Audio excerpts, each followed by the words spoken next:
नमस्कार दोस्तों, SKG film channel में एक बार फिर स्वागत है। दोस्तों, आप लोगों के बीच में एक लेडीज मैटर लेकर के आए हैं जो कि गर्मी का है।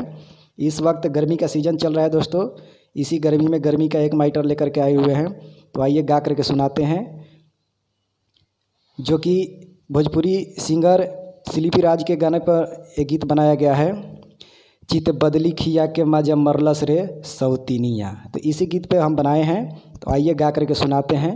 बिल्कुल दोस्तों, एक कॉपीराइट नहीं गाना आएगा अगर सिंगर अपने तरीके से गाएंगे तो।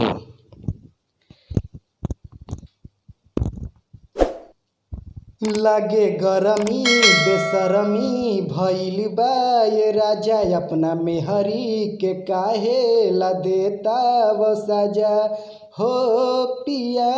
लागे गरमी बेसरमी भइल बा ये राजा, अपना मेहरी के काहे ला देता वो सजा।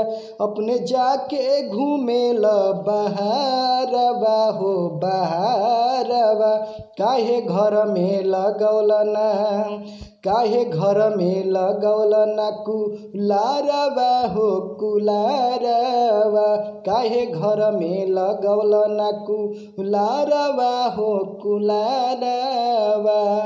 तो दोस्तों, यह है मुखड़ा और अंतरा भी है, इसको भी गा के सुनाते हैं। लस लस करे पिया सगरी बदनिया, सहतानी दुख राजा बानी हम कनिया, बानी हम कनिया।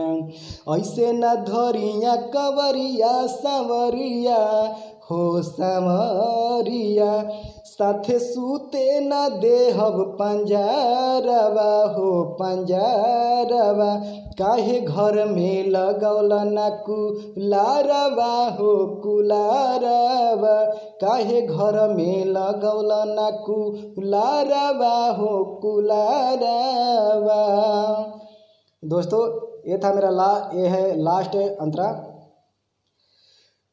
करना उपैया हो सोनू सजनवा, राइटर लाल मुनि जी के मानिल कहनवा, मानिल कहनवा।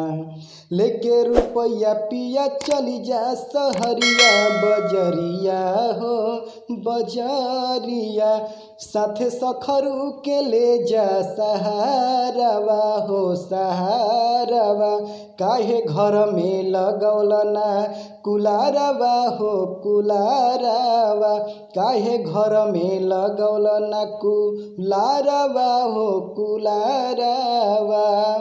तो दोस्तों, ये था मेरा अंतरा। और किसी भी भाई को ज़रूरत है तो इस गीत को लेकर के गा सकते हैं, बिल्कुल फ्री है।